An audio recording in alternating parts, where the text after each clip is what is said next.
My name is Steve Sesh. I'm the Executive Vice President of the Arab Gulf States Institute in Washington. And I'm very pleased to have the opportunity this afternoon to share our final panel. And we are going to shift gears a little bit here from the external focus that we've had throughout the morning on the economic, cultural, social implications of the Vision 2030 to a little bit more of an external look.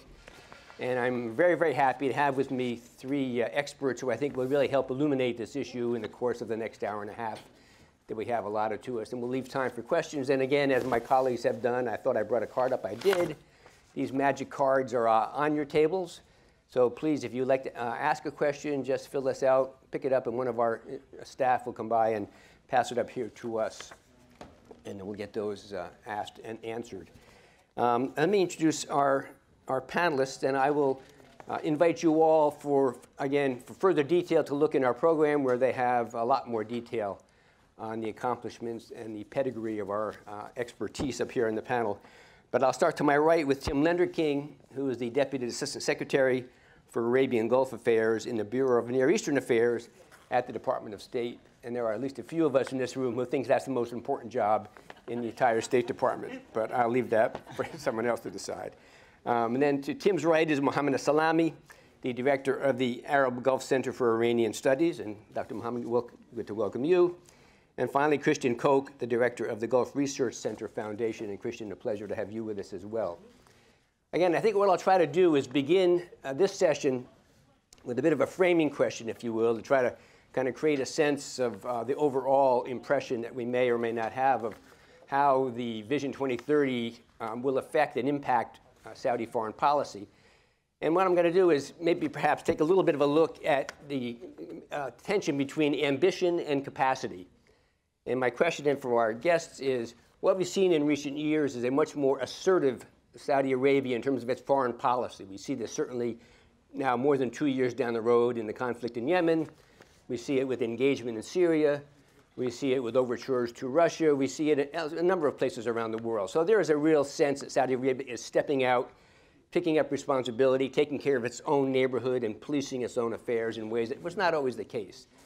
So my question then is, given this more assertive foreign policy and the large demands we've discussed today regarding the need for capacity, the need for human capital, the need for expertise and resources to be able to really mobilize the energy of the Saudi Arabia government and its population in support of Vision 2030, does Saudi Arabia have the bandwidth and the capacity to do both? Or are we going to see a retrenchment? And as Saudi Arabia looks more internally, will that mean they are therefore going to have less opportunity or less ambition externally? So let me begin this, if I may, with Tim Lenderking, and we'll go down the road, and we'll see what you all have to say about that. Tim, please, if you would. Good. Well, thank you very much, Steve, and also want to thank the Institute, Marcel, for having me on the panel today.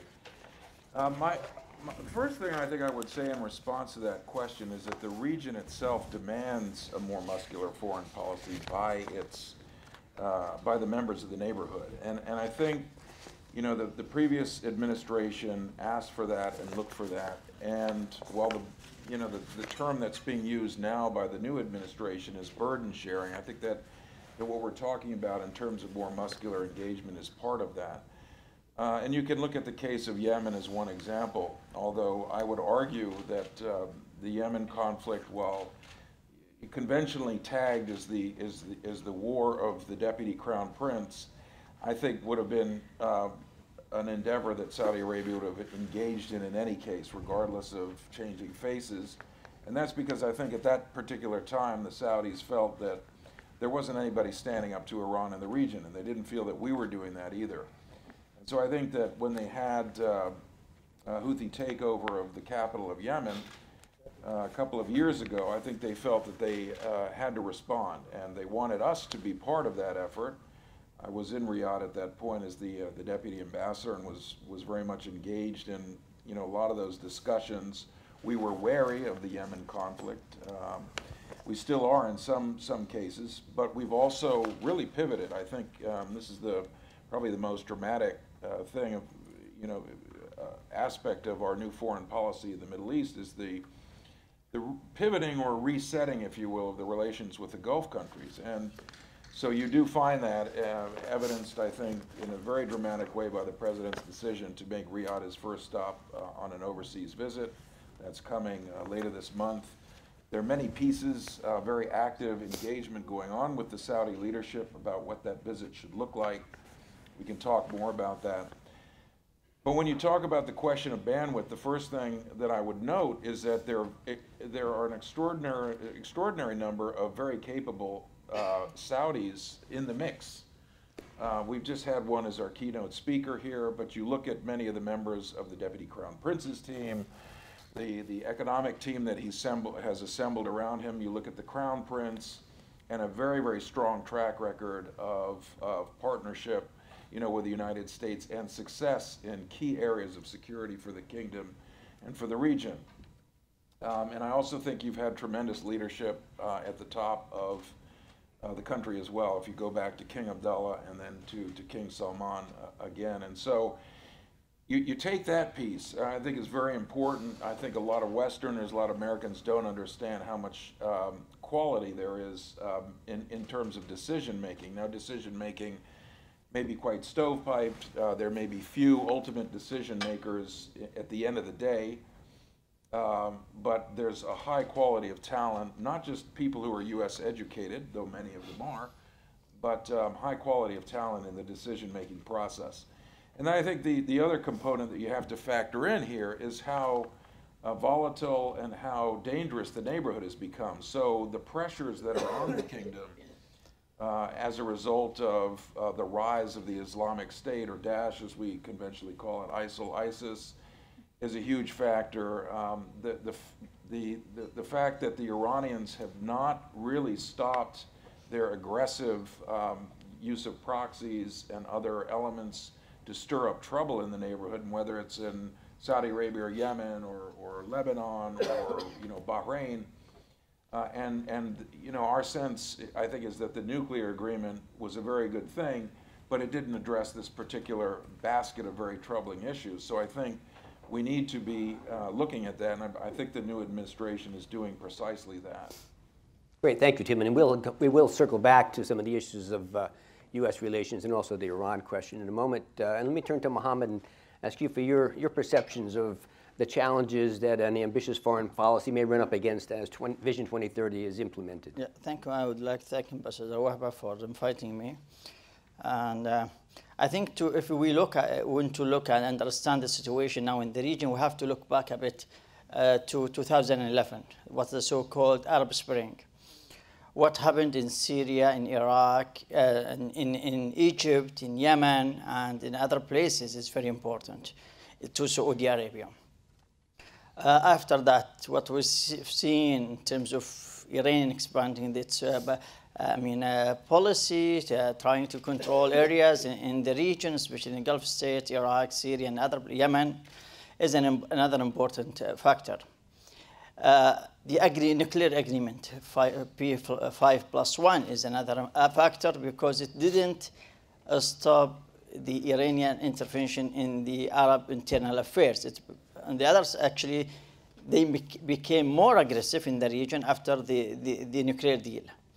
So Saudi Arabia, in such unstable region in the Arab world, was more or less the only capable country to step forward and to act as a leader in the region.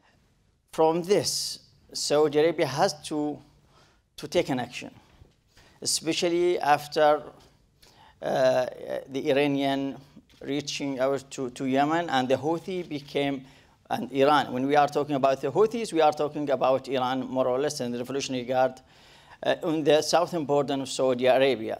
So this is a serious, dangerous situation for Saudi Arabia.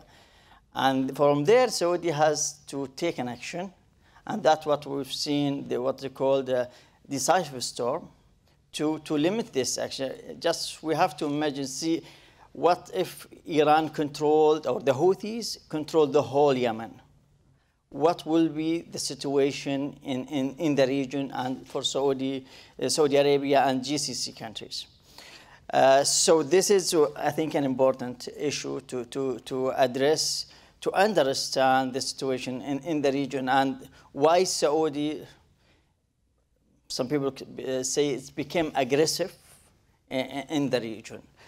But I think Saudi is defending not only itself, it's defending the region, that the problems that surround Saudi Arabia cannot go into the reach Saudi Arabia and GCC countries. This is one important issue as well. When we are talking about Syria, for example, King Abdullah talked, for example, to Bashar al-Assad at the beginning of the Syrian revolution. And he advised him to solve the problem as soon as possible before it become, armed and clashes, armed clashes between the civilians and the government. Bashar al-Assad didn't listen to that, and he followed the Iranian advice to try to finish this in their own way.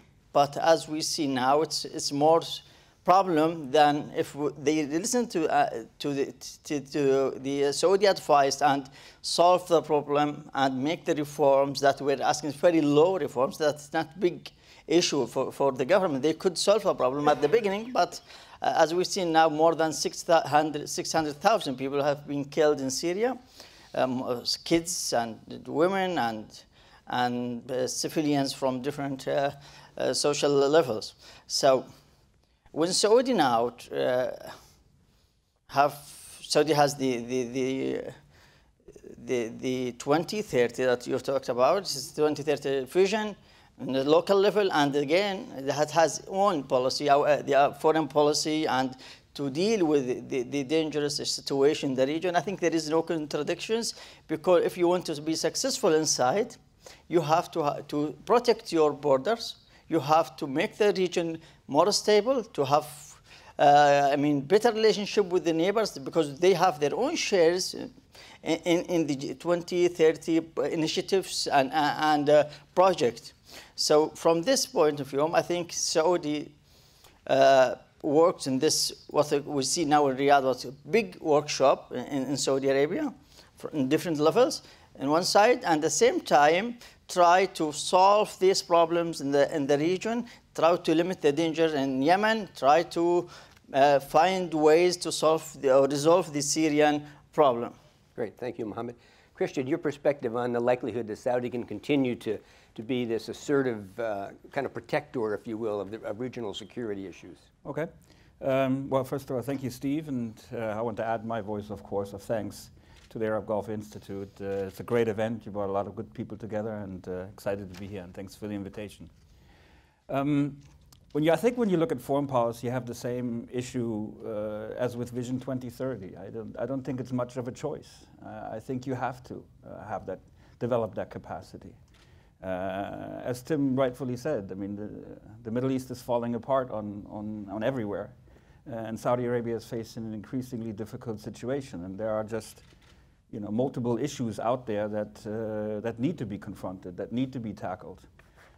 So from that point of view, I think there's a realization, especially in the kingdom, that action is needed, that inaction is much more detrimental in the end of the day. That in one way or the other, the problems are going to come to confront you, and you might as well go out there and start acting. I think there's also this realization or a process going on that I would say that actually dates back quite a little bit. This realization that a little bit more concerted action is needed. I think we can go back as far as 2001, when I remember that when King Abdullah was very frustrated with the process of the Palestinian issue. And a lot of this has to do, of course, with a sort of growing unease over the past 15 years about US policy in the region. We see then the Saudis were not happy about the invasion in 2003. We remember very well Prince Saud's statement about delivering Iraq on a silver platter to the Iranians. We then have this sort of 180-degree turn from the Bush administration to the Obama administration, where we see what I think the region, Saudis in particular, felt was a precipitous withdrawal from Iraq, just as Iraq was starting to stabilize. the troops were taking out, and we see Iraq again falling into a period of instability. And then, of course, we have the cases of the Arab Spring, support for the Mubarak regime, then the opening to Iran, and all the complications that brought with it. So throughout this, there's been this process already going on about the need to get engaged. And if you don't do it, then somebody else will dictate the terms. So again, it's not a choice in that sense. I think capacity certainly is an issue still. I think there is, in that sense, definitely also a prioritization going on. I mean, certainly issues right in the region. Bahrain, Yemen, Iran is the first line of defense. And this is where you see the kingdom having become quite active. Then there's sort of other circles around that. So, you know, you spend your primary energy and prioritize according to what's the most immediate threat that you face. And I think here that's what the Saudis are doing. I think it was in the opening his opening speech to the Majlis Ashura that King Salman also spoke about the need that there are other important issues in the Middle East which require international efforts. So clearly that's a recognition that Saudi Arabia is not going to be able to solve every single problem that's happening in the region, and that also the international community needs to come in and step in. So that's a recognition that there are certain limits to capacity. But at the same time, I would also argue that you see that capacity also growing. Again, Tim mentioned that there are an incredibly amount of capable diplomats already out there, and I think you also see, and you know, this is also, even in diplomacy, is a clear example that this investment in education that the kingdom has pursued over the past decades is starting to pay off. You're starting to see an incredible amount of young, qualified people coming up the ranks and contributing to building the capacity that the kingdom needs. So it's an ongoing process overall, I think. Great, thank you very much. Tim, let me follow up on something you said, and I think it's an interesting way to get into it. Just for a moment, the Yemen question. You mentioned that to some extent, Yemen and the involvement of Saudi Arabia is seen as a deputy crown prince's war. At the same time, the Vision 2030 is seen as the deputy crown prince's reform movement. Do you think the fact that Yemen continues in this protracted fashion with no end in sight, does that undermine any confidence in the deputy crown prince's ability to do the reform movement he's also so closely associated with? Well, I think these are, do I need to use this one? Hello? Okay, good. I think the Yemen war puts a great deal of pressure on Saudi Arabia. It's both the leadership, it's the fact that the war has dragged on longer than anybody had hoped. Sometimes the Saudis tell us, look, if you'd been more helpful, we could have wrapped this up sooner. It's a very complicated situation in Yemen. It's not, I think, given to easy solutions. But, you know, in my conversations with Saudis living in Riyadh, there's a sense that precious resources are going to the conflict at a time when Saudi Arabia's own resource base is more constricted. I think, you know, I got a sense of that from talking to Saudi businessmen. And I think the fact that it is continuing, there isn't a political process in immediate sight, although we're working on that with the Saudis and the coalition, there isn't that immediate political process. We're working very closely with the UN, keeping the UN very, very much front and center. We're fortunate to have a very strong special envoy for Yemen who's just gone back out to Riyadh.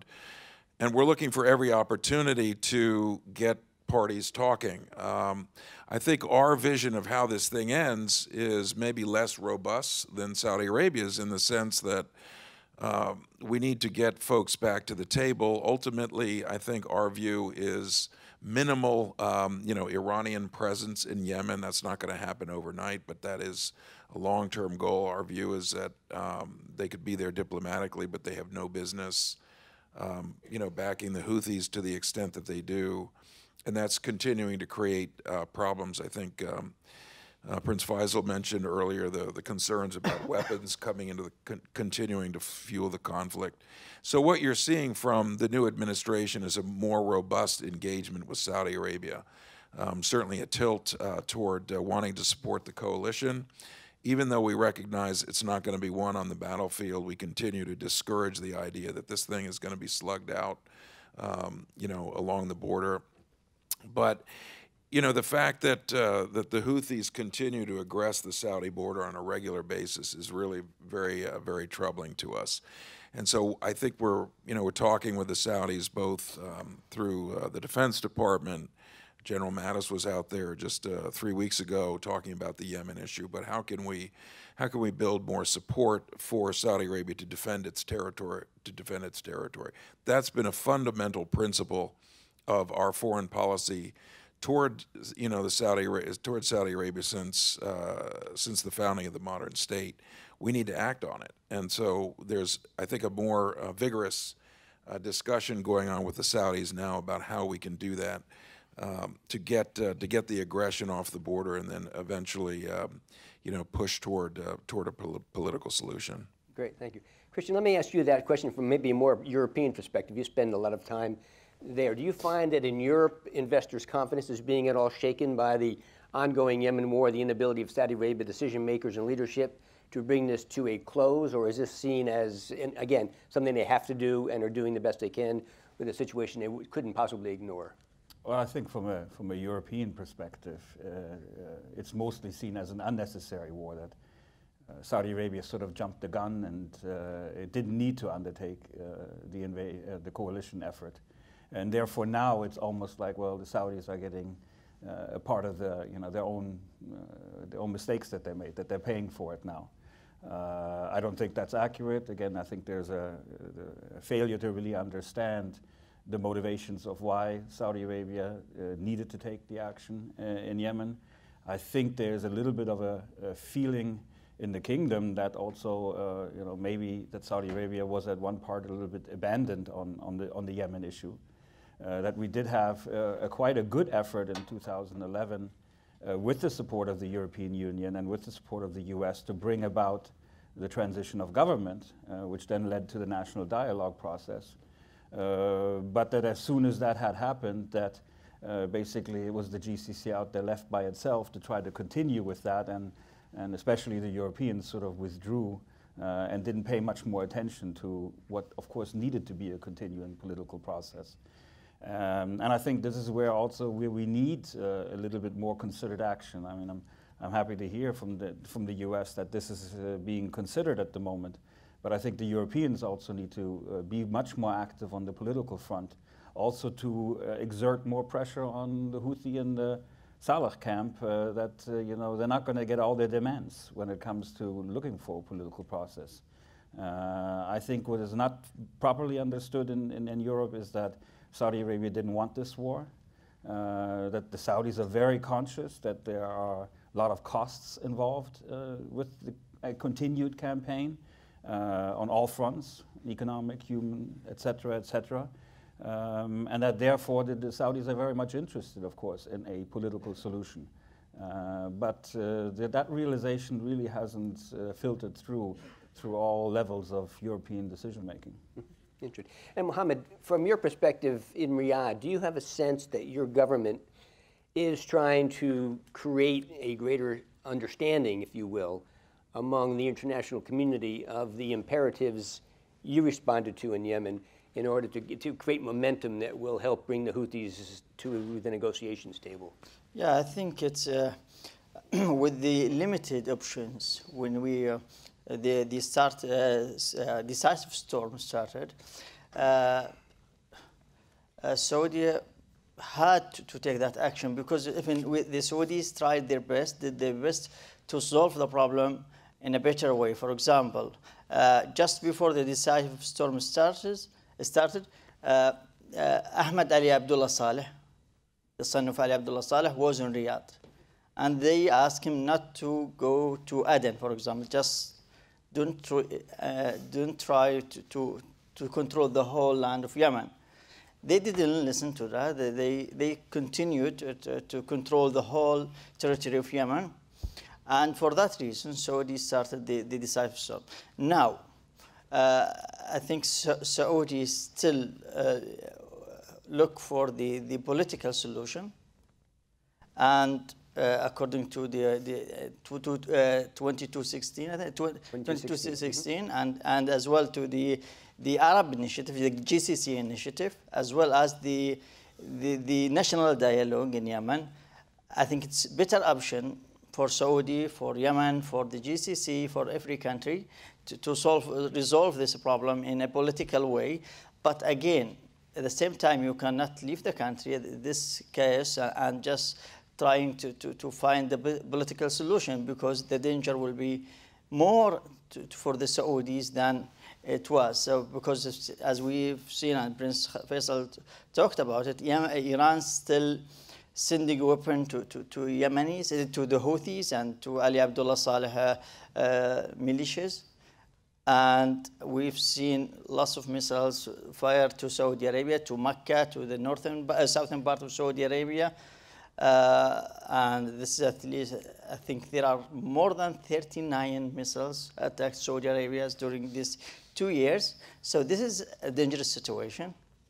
Now, I think it is up to the international community to take an action on that side, because if Saudi, for example, now asked for the United Nations to control Hodeidah port. This is very important, I guess, because from this port, Iranians smuggle the weapons to the Houthis. And now they try to build the Al-Makha port. That will be a good alternative for the humanitarian aid to go into the Yemen and to the Yemeni people.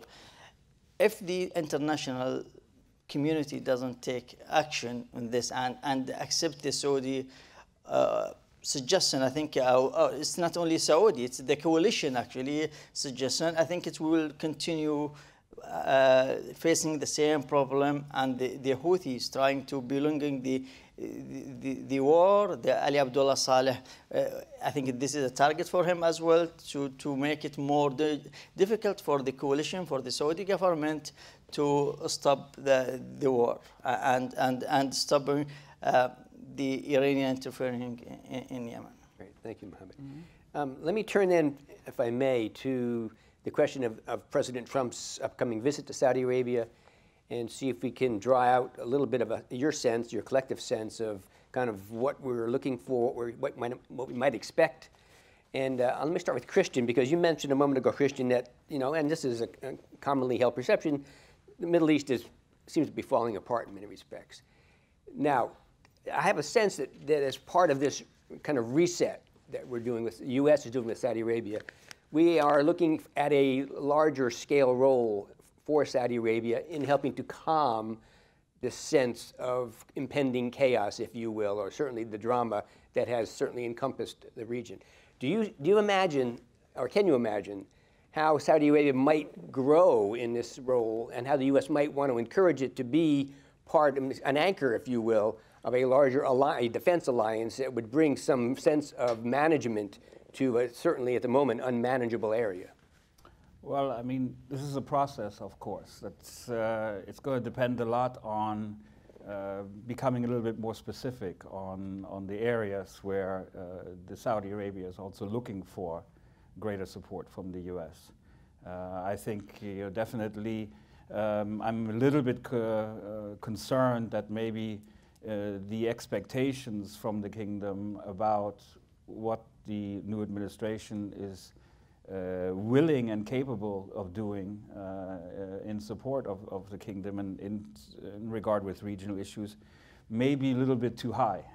I think as far as I understand, on a lot of policy areas, it's still under review here in Washington. There hasn't been a clear determination of exactly what is going to be done. So I think when President Trump comes to Riyadh in just about a week or so, there will of course be this exchange between the Saudis and between the GCC in an effort to try to see if one can get a sense of a more clear and precise idea of what policy is going to look like. And then certainly there will be some discussions on how that could possibly be implemented on the ground. The agreement is there on the broad sets of challenges. Certainly terrorism is in the forefront. There will be a discussion about Iran and what one can do to put a policy in place that stops some of the objectionable Iranian expansionism in the region. I think one issue that would require a little bit more attention, but is probably not going to be so much on the agenda, is how to maintain the stability of the states that are currently falling apart.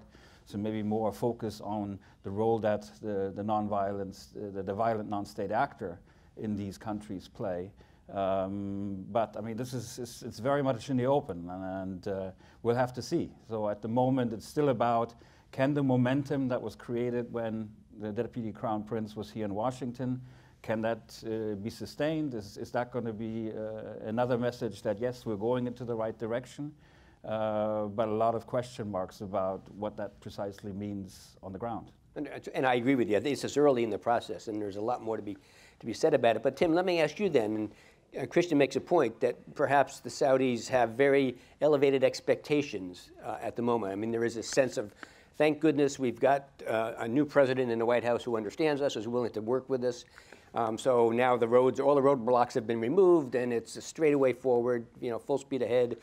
Is there a danger here that our Saudi partners will begin to believe that they can get everything on their agenda, on their menu, in short order, and how do we temper those expectations? I think the first thing that I would point to is, yes, there is, clearly a great deal of enthusiasm, and I think those of us who are, involved in managing this have to be careful to temper expectations from both sides. The conversations that have been taking place before the Deputy Crown Prince came to Washington, since the inauguration, through Jim Mattis's visit to Riyadh a couple of weeks ago, through the regular contact that Secretary Tillerson has with his counterpart, the foreign minister, through the National Security Council, Treasury, Commerce, everybody's meeting with the Saudis, and this is all inspiring confidence in the new American leadership toward the kingdom. Again, I take the point about expectations. We do have to be careful about it, but I think the engagements that people are having is generating a level of confidence that is based on what people are hearing. And so we do have to be careful, I think, on our side of overloading the cart here too much. I mean, again, we've talked about how challenging the situation is in the region. Saudi Arabia is not going to solve all of these conflicts. We want to work bilaterally. We want to, reinvigorate our contacts with the GCC as an institution. We'll be looking to develop that piece on the president's visit. There was a comment earlier about, do the Saudis burden share enough? They do an awful lot of burden sharing already, and I think that's a misperception out there. But we may be looking to Saudi Arabia to participate more in other conflict areas where they have not typically been involved, or at least to the extent that we'd like. You look at Saudi Foreign Minister Adel Jubeir's visit to Baghdad recently also as a case in point of where the Saudis and we are working, but at their initiative, working very closely with a key regional conflict to help stabilize. So it's not just about putting money into a stabilization fund, although that's very important.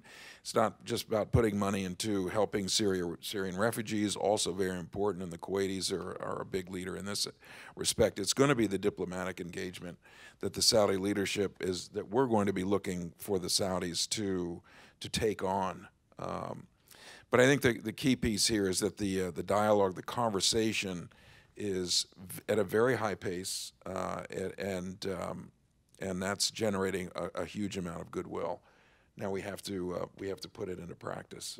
Great. If I can just add please, by all means. one point on that, I think what's going to be very important for Riyadh is a sense that in the conversations with the new administration that Saudi viewpoints are being listened to. I think there was a feeling under both the Bush administration and the Obama administration that many of the concerns that were raised by Saudi Arabia about what was happening in the region did not find the proper hearing here in Washington. At times, some of those warnings, for example, about the invasion in 2003, etc., were simply ignored.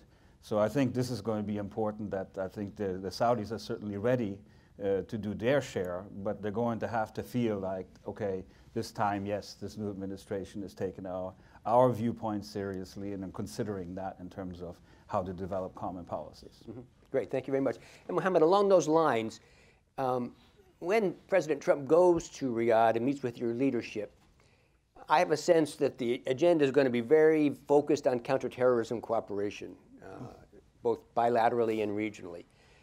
Now, in terms of listening to what your leadership has to say, without a strong economic component to this first visit, to this first overture, to this first agenda, do you think that's something your government will begin to say, they're not listening to us? We also have this Vision 2030 that needs American support, and we really want to get them engaged on this. How will you make that, how will that conversation ensue if it's all about counterterrorism and not about the investment portion of this? I think it is both political and economical conversations. In the economic level, I think it's with this huge investment and in 2030 vision and lots of initiatives inside the country, I think the American business will participate in this. They have their own shares, in my view, to invest in Saudi Arabia, whether for example, we have the arm industry. We have especially in 2030, there is, they talked about improving the arm industry in the country. So this is something that the United States can help in. I mean, they can transfer whether the technology, training, direct investment in Saudi Arabia as well. And the other side, in the United States, I think there are lots of opportunities for Saudi businessmen and the government, the official investments, for example, in gas, shale gas, what they call it? Shale gas. Yeah, and other opportunities. So this is an economy. And the other side is, of course, the confronting the terrorism and sectarianism as well. We shouldn't forget sectarianism because it's a big issue in the region. One of the problem when we see these terrorist organizations is sectarianism. It's always there because,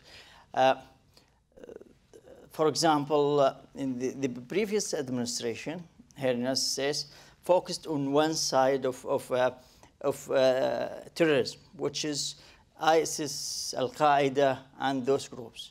On the other side, for example, Hezbollah, Fatimiyun, Zainabiyun, Iranian Quds forces are really ignored, although they are on the ground in Syria, especially in Iraq. So this is, when we are confronting terrorism, we have to take sectarianism in consideration as well. So we have to have a kind of definition of terrorism. Whatever group fits in this definition of this framework should be called terrorist organization. And this may help in solving the problem, because many people in the region think that when you just focus on one group and ignore the other, you in a way either side with one side or take side when one of the player in the region and ignore the other. So you should fight terrorism regardless if they're Shia, Sunni, Muslim, non-Muslim. So this is, I think, a very important issue, and I think it will be discussed during the meetings. Confronting ISIL or ISIS is, I think, a very important issue as well. And Saudi has a very good experience, in my view, in confronting terrorism. Saudi was one of the earliest countries that faced the terrorism from 2002, for example, Al-Qaeda at the beginning, and now ISIS.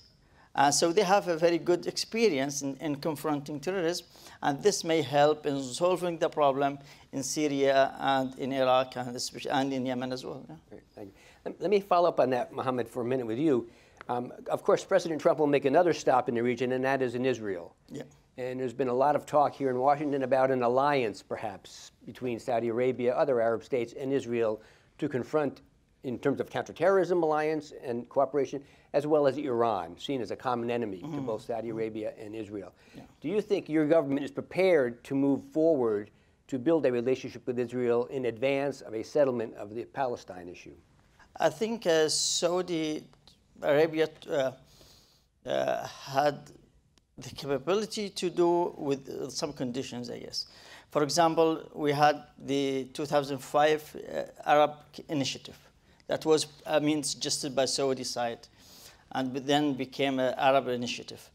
And from this, in this capability, I think Saudi, if Israeli side accepts this, initiative, the two states as resolution, I think Saudi will be capable of have a better relation with Israel, and this is has been said on an official side.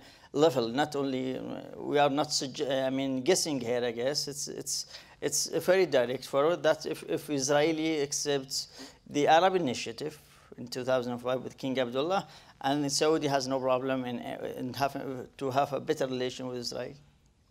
Okay, thanks. Christian, any thoughts on that? Well, yeah, I agree with what Mohammed said. I'm a little bit surprised sometimes that at the moment when there is that opportunity to build possibly a more deeper relationship, structured relationship also between Israel and some of the Gulf countries and Saudi Arabia, that the Israelis seem to be incapable of sort of at least doing something on the Palestinian issue. That it seems to me that there's just no willingness to consider that, and that's then you're not going to have a game changer. Then it's just not going to happen anything really on that front until there's a sense, there's some seriousness about wanting to at least, for example, the commitment to this two-state solution, or a little bit more recognition of the Abdullah peace plan, that so far has not even been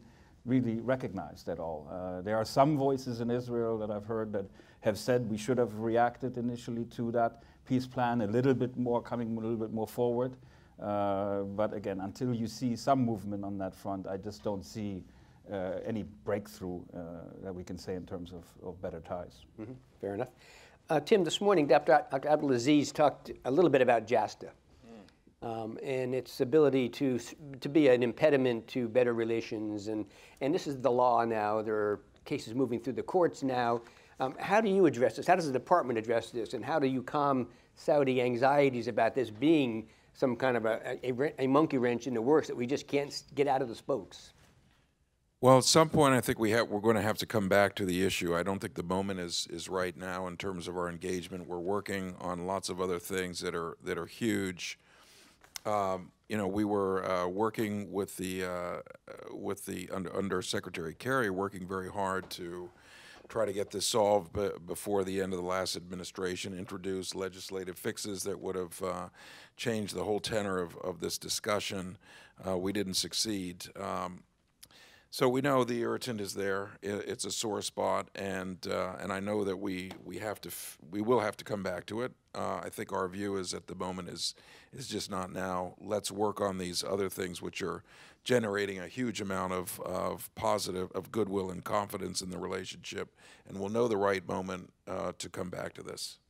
Fair enough. Christian, let me, with you please, if I may, turn a little bit more to Iran and Saudi relations. And clearly this has heated up a bit in recent days with the interview that Deputy Crown Prince made and the response from the Iranian defense minister. This has now become a bit of a bouncing ball back and forth. From your perspective and the European perspective, how much concern is there that this is going unchecked and may escalate further? Is there a sense that there is some intervention that perhaps can be made that will help calm the temperature, bring it down a little bit, and allow the two parties to maybe go back to neutral corners without seemingly looking to get in each other's face? Well, definitely, I think in Europe there's a concern that this could escalate further, and in many instances also that the Iran-Saudi relationship is seen as the key to many of the other issues in the Middle East. And there's been multiple efforts in Europe to try to see what possible role one could play. The most obvious was the German foreign minister Mr. Steinmeier, who gave 2 attempts and making regional visits and doing those visits, going to both Tehran and to Riyadh at the same time, and to say to both sides, is there an interest in some sort of German mediation, German involvement to try to calm a little bit, the temperature down. But I think he came away quite disappointed by finding on both sides that there's no need for any other involvement of somebody from the outside, and really not much interest in trying to calm those waters down. Again, I think dialogue is important, but I think, as His Highness pointed out in his keynote, there's just not a sense at the moment in the kingdom that dialogue is going to lead anywhere, that we're going to get anything substantive out of that. And just to have some nice statements by Foreign Minister Zarif or by President Rouhani about the need for a dialogue is simply insufficient. There's a clear understanding, I think, in Saudi Arabia that power is with the supreme leader, and that unless we hear something of substance coming from Tehran, one needs to hold their ground, and one needs to also make pretty clear that one will stand their ground. That this is not going to be, being pushed around in the region. We see still, even this year, we saw statements from advisors to the supreme leader, continuing with the idea that Iran is still exporting the revolution. Last year, during the Hajj period, we had an incredibly harsh statement from the supreme leader about the Saudi rulers. It's taken to a different level sometimes in Tehran, whereas in Saudi Arabia, I think there's still an openness to a certain degree, a readiness to cooperate on practical, pragmatic issues, and we saw that on oil price. We saw that on the Hajj, that the Saudis are ready to still have a dialogue, but not unless, if there's really just a feeling that Iran is finally ready to accept Saudi Arabia almost at the same level. And there's always been this feeling that Iran wants to dominate the region. The Saudis are not at the same level as the Iranians. They're still questioning the legitimacy of the House of Saud in the end of the day. And that has to change before we see any substantive movement. Thanks very much. And Mohammed, to you then, because I think Christian mentioned 2 things that I'm interested in as well, and there have been efforts by your leadership to make reconciliatory gestures to Tehran, and the Hajj visa issue this year went very smoothly, I understand, and didn't have the complications as in previous years, and also there was the OPEC deal, and Iran's issues were taken into consideration by your government and the other members of OPEC. Do you think that your government is still prepared to make these kinds of public overtures? Do you see a value in that to your government to be seen as the nation willing to lean forward in terms of compromise and regional stability, or do you think now, given this, again, this elevated temperature, it's going to stop? Yes and no, I guess. The problem with the Iranian political system is ideological problem. It is not with the Iranian people, it is with the how the Iranian political system looks at the region, how they want to deal with the countries in the region. For example, we have a good experience during Mohammad Khatami period. For example, from 1997 to 2004, 2005, we had a very good relationship between Saudi Arabia and Iran. It was called the golden age of the relation between the 2 countries. At that time, I traveled to Iran twice. I studied in Iran for 2 years. And this is what Prince Mohammed talked about it, when he said sometimes reforms come and sometimes the hardliners come to the government. And this experience was or gave us a good understanding of how Iranian political system deal with the region. When you look at, I will come to your answer, but I have to clarify this point. When you look at the Iranian constitution, Article 12, for example, Iran defines itself as a sectarian country. because they say it clearly that they believe in Islam in its Shia 12 school, and this article cannot be changed. So you are excluding people from the inside Iran, not outside, leave alone the other countries. So Sunnis in Iran are excluded, that they cannot be a candidate for the presidency. Ismaili, who are Shia, cannot be. The Zaydi, if they are in Iran, they cannot be a part of the definition of to be Iranian, for example. If you look at article, for example, 154, Iran allows itself to intervene in other countries' internal affairs, what they call it oppressed people, defending oppressed people, and they mean Shia more, Shia minorities in the region. So how can you deal with a country that supports terrorism in Article 154? Because if you look at Quds forces, they are operating only outside Iran, not inside Iran. So this is kind of official militia. When you try to solve a problem with Iran, you have very good faces with the government. For example, Rouhani, Zarif, Rouhani, for example, talked about before he was elected, he said, I will solve the problem with Saudi Arabia, I will have better relation with Saudi Arabia.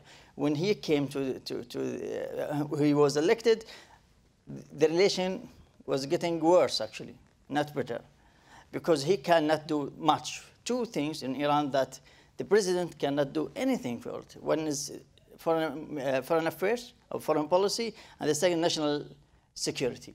That's the two things, very important things that in the hand of the supreme leader, Ali Khamenei. So with whom you deal in Iran, with the government or the revolutionary institution? With the Khamenei Revolutionary Guard, I think we have tried to solve a problem with the government. I think it's time to solve a problem with the people who have the war. They can do something in the ground. So which is the other side, Ali Khamenei himself or the Revolutionary Guard. So will we have a better relation with Iran? I guess yes. But for one reason. When I read Prince Mohammed's speech, when he talked about the problem with Iran, some people think that it's escalating the problem. For me, it may find a solution. When you put your finger on the problem, you say, our problem with Iran is this, which is the Mahdavi says that you have to control the whole region, you have to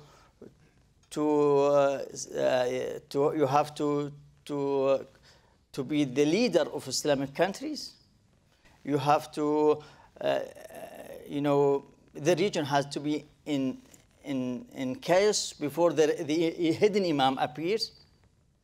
So that's, you want to destroy everything in the region before the hidden imam appears, and that is a very important issue for the ideology adopted in Iran, which is the Wilayat al-Faqih. So when you put your finger on the problem, if Iranians are serious in terms of solving the problem with Saudi Arabia, they had to do something on changing the image. So our problem with you, it's not government, it is ideology. If you change this ideology, if you change the political strategy or the political attitude to the region, we can deal with you. Otherwise, we don't trust with the reformists or hardliners. It's the same to us because it's still in the framework of Wilayat al-Faqih. So there is no big difference. Whether Ahmadinejad, to me, Ahmadinejad is better than Rouhani because he's outspoken. He really expresses Iran as it is. Whether Rouhani and Zarif, not.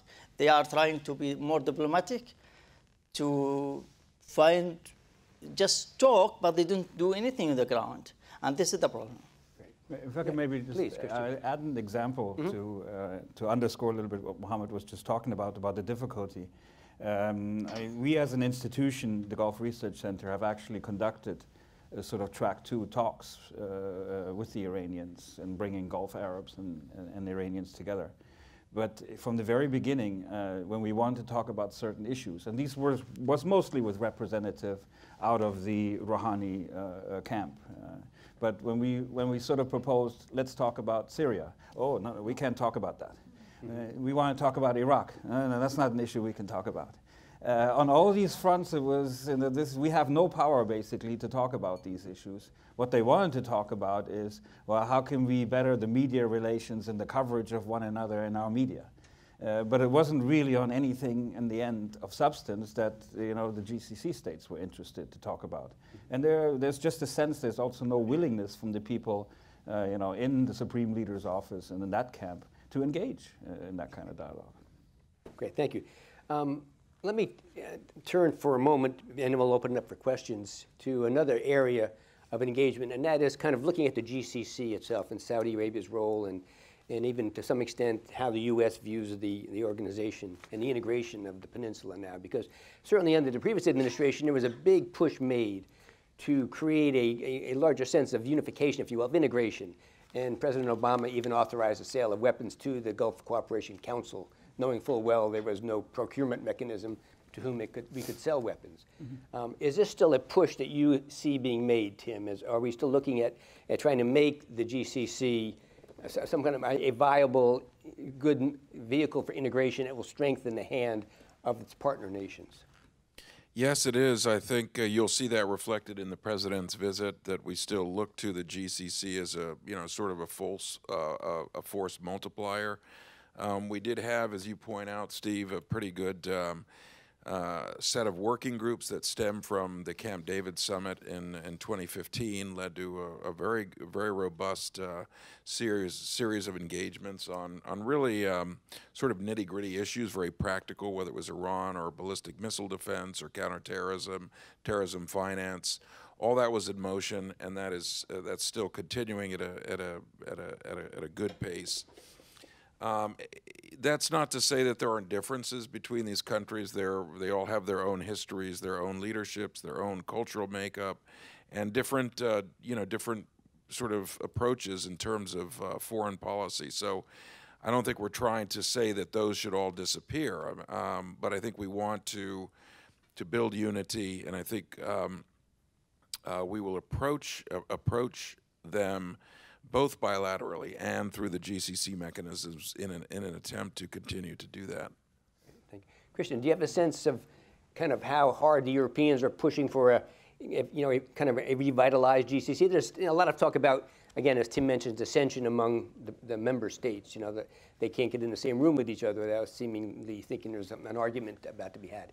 Is that something that concerns the EU and the Europeans as they look at regional stability at all, that this might not be the mechanism it was designed to be and could be in the proper circumstances? Well, I think there's a little bit of an issue there. There is an official GCC EU cooperation agreement that's been in place since 1988 that has accomplished quite a lot. They never got to the point of actually agreeing on a free trade agreement.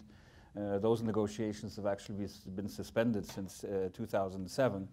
But what has made the relationship really difficult is the fact that the EU approaches the GCC as thinking that it's just another EU, and it works exactly like the EU does. So they don't see the need, to actually build personal relationships. They think this is all done on an institutional level. And the GCC does it exactly the other way around. They go to the Brussels and think this is going to work just like the GCC. As long as I talk sort of to the top person in the institution, everything will be solved. I don't need to go through all the mechanism and institutional steps. And that's really been the big problem between the two institutions of why we haven't had more of a relationship at that institutional level. So at the moment, Gulf-Europe relations remain primarily defined by bilateralism rather than multilateralism. And I think that's something we're going to just simply continue to see. On the one hand, the European Union is grappling with its own set of problems that are not going to disappear tomorrow, especially now that we're in the 2-year phase of Brexit and the exit of the United Kingdom from the EU. So that's going to take away most of the attention. In the meantime, the UK is already starting its attempt to sort of compensate a little bit for some of the EU loss by trying to engage more now with the Gulf region again. I mean, there's been the Chancellor of the Exchequer has been down there several times to try to get more investment going now into the UK and offering what could be potentially a separate free trade agreement with the UK at one point.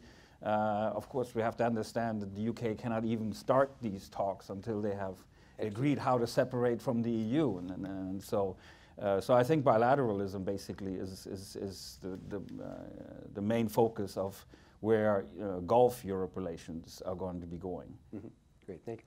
And Mohammed, let me just broaden this issue a little bit to look beyond just the GCC to kind of Saudi Arabia's capacity to be the alliance builder, the convenor, if you will, in the region. And I'm speaking specifically about the counterterrorism alliance that Saudi Arabia formed in 2015. It started with 34 countries, now it has 41 nations.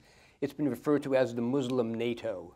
Yeah. That's a rather grandiose way to describe it, but I'm wondering, is this something that people in Saudi Arabia understand is a capacity of your government to do, to bring the Arab world, the Muslim world together in a way to create this sense of self-protection and self-advancement? Yeah, I think so, because if you follow the social media, for example, in the region, in Gulf states, for example, in Saudi Arabia, people always talk about Saudi stepped forward very late. They had to take the initiative to start to create a kind of Arab or Islamic unity, especially first Gulf, Arab, and then Islamic unity. When the decisive storm started, people who were against sometimes Saudi Arabia, they changed their mind. Their tweets became totally different because people were eager to see Saudi is leading in the region and create unity between the Gulf states, especially, and then the Arab states. Because there are lots of dangerous issues in the region, and nobody takes any action. So just, watching but doing nothing. When Saudi, for example, started talking about the Islamic coalition, and we've seen now 41 countries, I think, 41 countries, and Oman joined later on. Then again, this is thought, this big umbrella brings people together more. And even we talked today about the Iranian rule and nuclear deal, and Oman hosted the dialogue between Iran and the United States first, and then the 5+1. And there was kind of attitude to Iran, Oman that cannot be part of this coalition, but then it joined. Then another change in the region, that Saudi is capable of bringing different countries for one whole project that protect the region as a whole. Great. Thank you. I think we'll turn to the questions now. And I have one question I'm going to ask Christian to give this some consideration, if you would, please. Okay. Does the recent, and it goes back to the comments that Mohammed bin Salman made recently regarding Iran we mentioned a moment ago. Do these comments have a negative effect on the electoral chance of reformers in Iran's upcoming election? Do you think there was an intention there or an eye to Iran's upcoming election when he made those comments, or do you think that didn't even hit make it onto his conscience? No, I don't think necessarily that was a primary consideration. Mm-hmm. I don't think that's also from the Iranian point of view. I think the election is going to be in Iran is going to be much more about the state of the economy than it is going to be necessarily about relations with its neighbors. So mm-hmm. I don't see that as being primarily the pertinent point there. And in that sense, there's a bit of a follow-on here, and it's relevant to what you just said. Should Saudi Arabia be doing more, if it is inclined to do any more than it's already done, as we were discussed a moment ago, to encourage reform in Iran, to kind of get the better instincts of those who are looking for the economic reform and encourage them to keep moving ahead, rather than perhaps again, turning up the temperature in this rhetorical battle that we see now developing? I think there's a clear recognition in Saudi Arabia that you don't really have the capacity or even the willingness to get involved in internal Iranian politics. This is something for Iran itself and the Iranian population to have to deal with of what kind of reform steps it wants to take.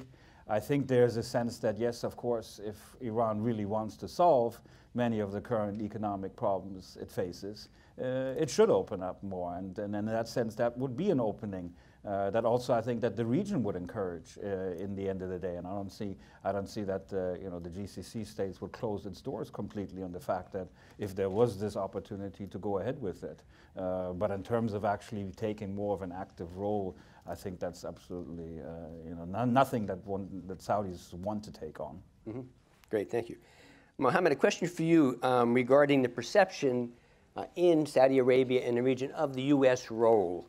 How do Gulf states see the U.S. in the region as an ally, as their protector, from efforts to pressure small and welcome things? Now, that would be, do you think that the United States looks at Saudi Arabia in some ways as being a large influence in perhaps some fashion, negative way, around your neighbors? Do you think the U.S. has played fairly with Saudi Arabia in its relationship as it looks at the region as a whole? Well, that's a good question. I think Saudi Arabia looks at the United States as a strategic ally, and a big power in the world that has to take to play a better role in the region. Everybody in the region looks at United States. During the 8 years, during the Obama period, we faced many problems in the region. And for example, Syrian problem, Iraq, Yemen, and everybody was waiting for the United States to take an action to interfere and try to find a solution for a problem.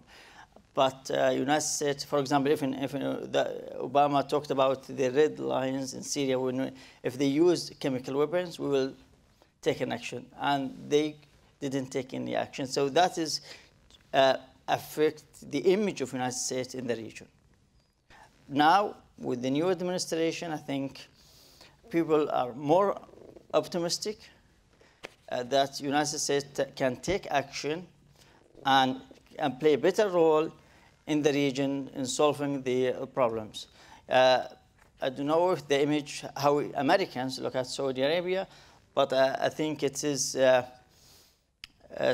geographically speaking, Saudi is the largest country in the GCC. It has a more stronger, I think, or more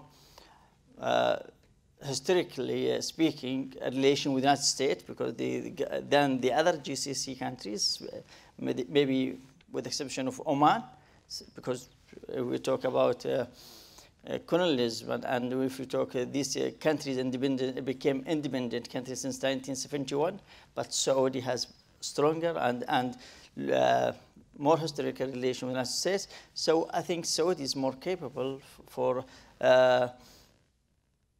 playing a role in the region, along with the other GCC members. Okay, and Tim, a question for you, going back now to the President's visit and the likely agenda items. And we've talked a moment ago about the fact that there's going to be certainly a focus on counterterrorism cooperation, on Iran, certainly as a threat to regional stability. And again, this goes back to an earlier question I had about the economic components, because there is a big appetite in Saudi Arabia to hear from the U.S. on economic support for Vision 2030. Is a free trade agreement somewhere in the offing? Is that something that we can even discuss at this point? Do you have a sense of where the economic agenda will figure into this conversation in Riyadh? I think all those will be part of the agenda. And by the way, even before if you look at the U.S.-Saudi relationship over the last few decades, it is a very robust, multi-sector type of relationship. I mean, it's commerce and education, and you have a large Saudi student population in the United States, which is something that we've supported. We've had exchange programs. So it's not been all about security and counterterrorism. That's a huge part of it. You know, in terms of the discussions we've been having about the role that Saudi Arabia can play, we do want to bolster their military. Their stocks have been depleted in the Yemen conflict. We want to, at some point, have a conversation with the Saudis about, you know, sort of the evolution of their armed forces. I think that's something that we can do. The economic piece, I think, will be huge. I think the new administration is also very keen for investment in the United States. I think some wild figures are being thrown around, you know, in the media. I don't think we have particular precision yet on what that what we'd like that to be. But Saudi Arabia, along with other Gulf partners like the Emiratis and Qatar, have all done a tremendous job, even up to now, in terms of contributing or making investments in the United States, Kuwait as well. I mean, we are seen as a very safe place for Gulf investment, and I think the president, through this visit, will definitely reaffirm that. We've had ever since Vision 2030 was started, we've been talking to the Saudis in a lot of detail about how we plug in. And I think you've got established companies that have been working in Saudi Arabia for 70 or 80 years.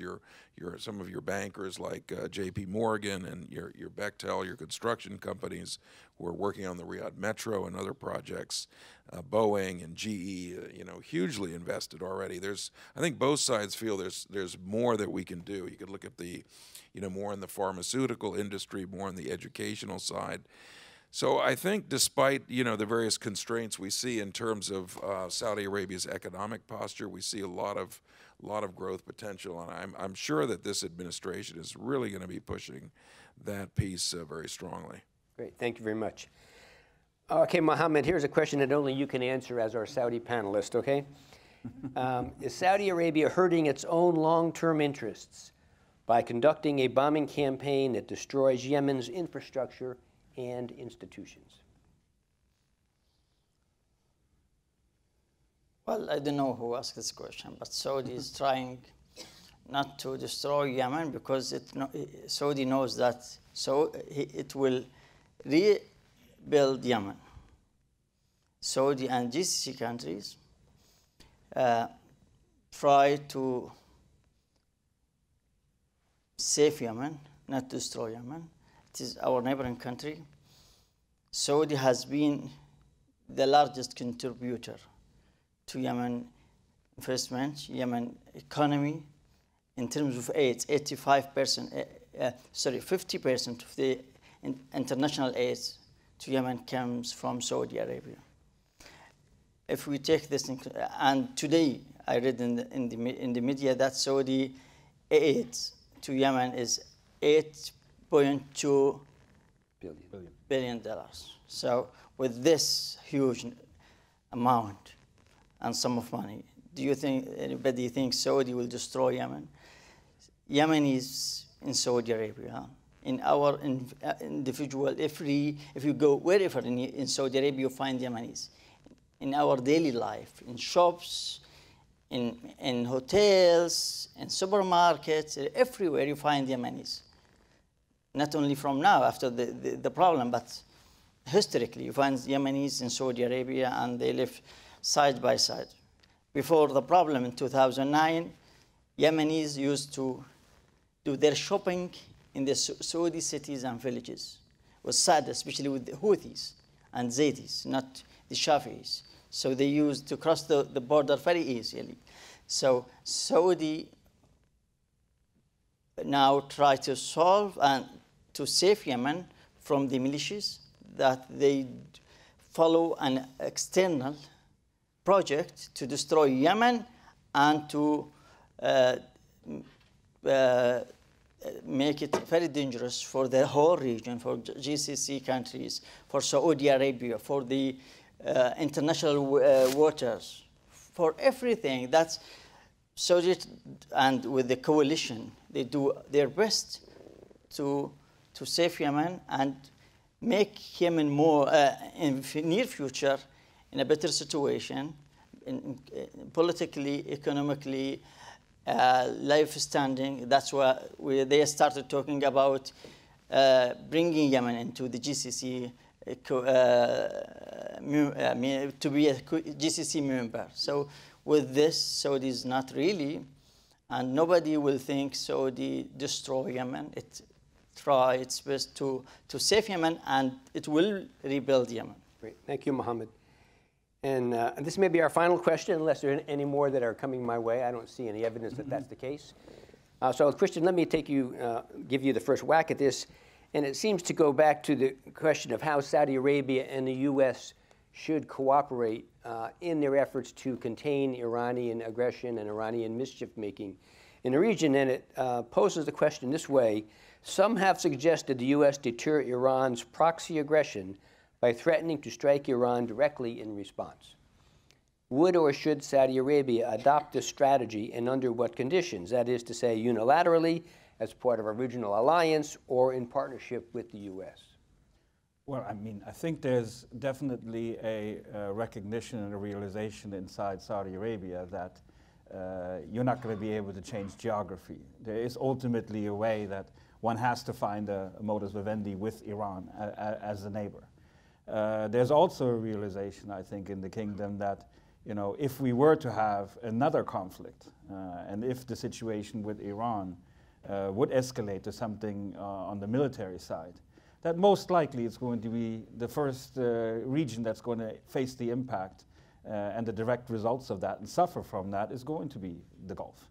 I mean, in the whole discussion when we had about the nuclear development inside Iran and the possibility of a U.S. strike on Iran, or maybe an Israeli-led strike on Iran, the region, I mean, the GCC always was very clear that this was not their preferred option, under the full recognition, because it's going to hurt the GCC first. So I think that, you know, that one has to be cautious on that front. In the end, it's going to have to be solved politically. Military can be a tool to be used for certain instances, but ultimately to solve the issues in the region, it has to come from the political front. Great, thank you. I'm going to offer final thoughts. Mohammed, anything to add before we close it down here? I will just talk about sectarianism, because I think it's very important. And many people think the issue between Saudi and Iran is a sectarian issue, Shia and Sunnis. We have to know that Iran has been a Shia state since 1501. Almost 515 years, Iran as a Shia state.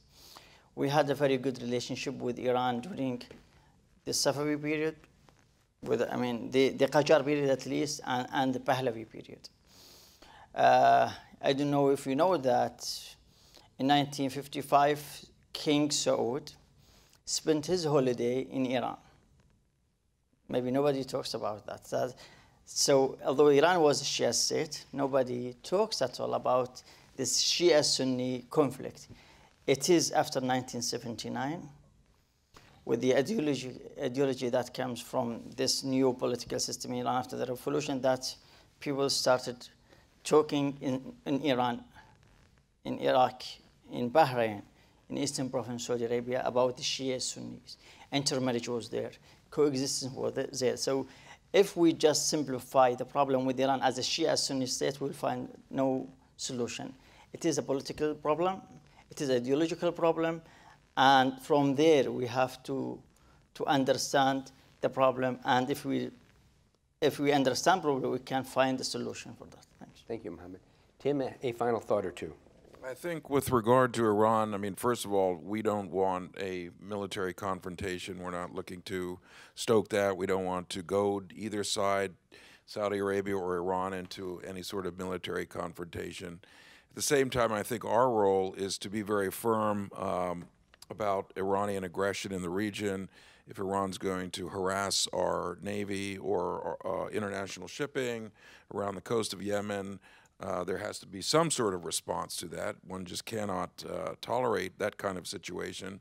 If the Iranians want to continue fueling the war effort in Yemen, there has to be some sort of response to that situation.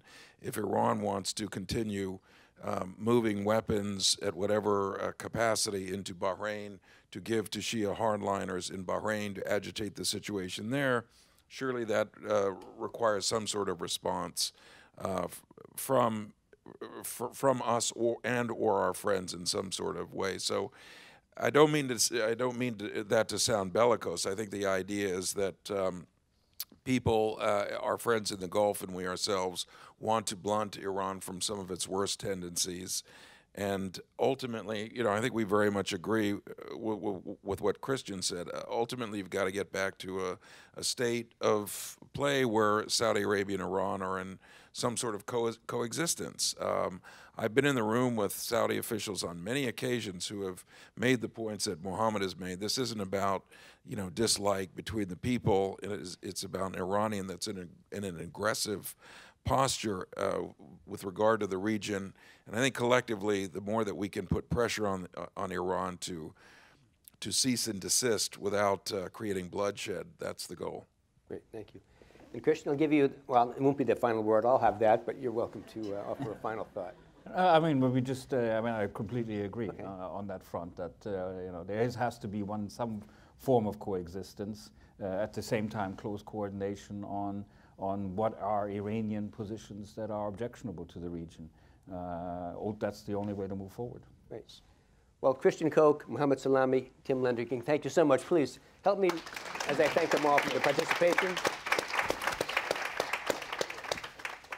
And now, ladies and gentlemen, it is my honor to draw this event to a close. And I do so with enormous thanks to all the participants today, especially to Prince Faisal bin Farhan for his keynote address, to Dr. Abdulaziz for helping us open up the program this morning, all the panelists who sat up here and really were so articulate and so insightful and helped us all walk away much smarter and better informed about Saudi Arabia and the realities it faces in the region.